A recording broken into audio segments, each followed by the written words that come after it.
Hi, I'm Tim Gillum with Midwestern State University. This is my presentation for Counseling 2023, Infant and Toddler Development.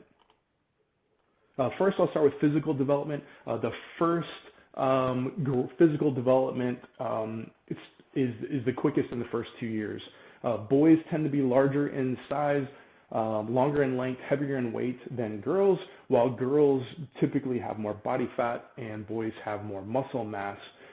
We can also see that gross motor skills start before fine motor skills, gross motor skills being those skills that involve larger muscle groups of the body, things like holding head up or crawling, and fine motor skills tend to be things that have more fine or smaller movements associated with them, things like writing.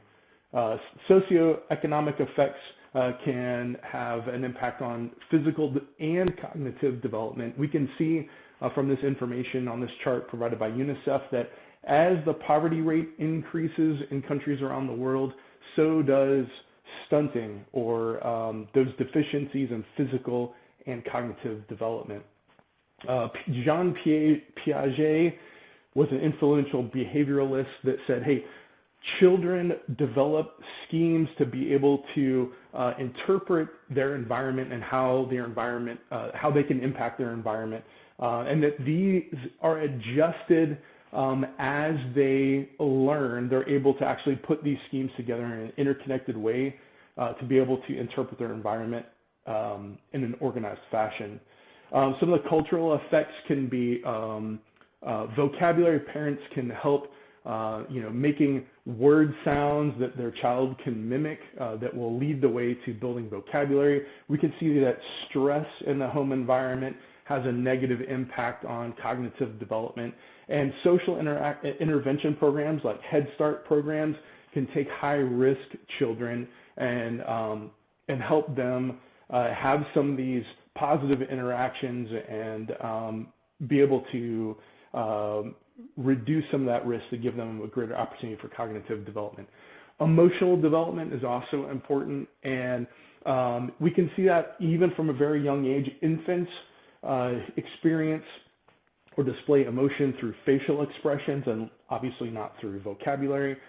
We can see that there are negative and positive effects of media. Violent video games or television programs tend to make children more aggressive in their play.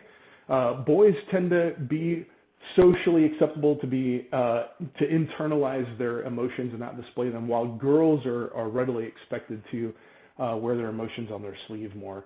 And then, of course, emotional intelligence is very important for how they're going to be able to interact with peers and provide for their emotional and psychological well-being throughout life. Social development, again, peer interaction is super important at this age because number one, they're becoming self-aware. They're learning who they are and how they affect their environment, but also they are interacting with other children their age, and that is also very important for their well-being. So in summary, physical, cognitive, emotional, and social development are super important for well-being, not just as infants and toddlers, but throughout their entire lives.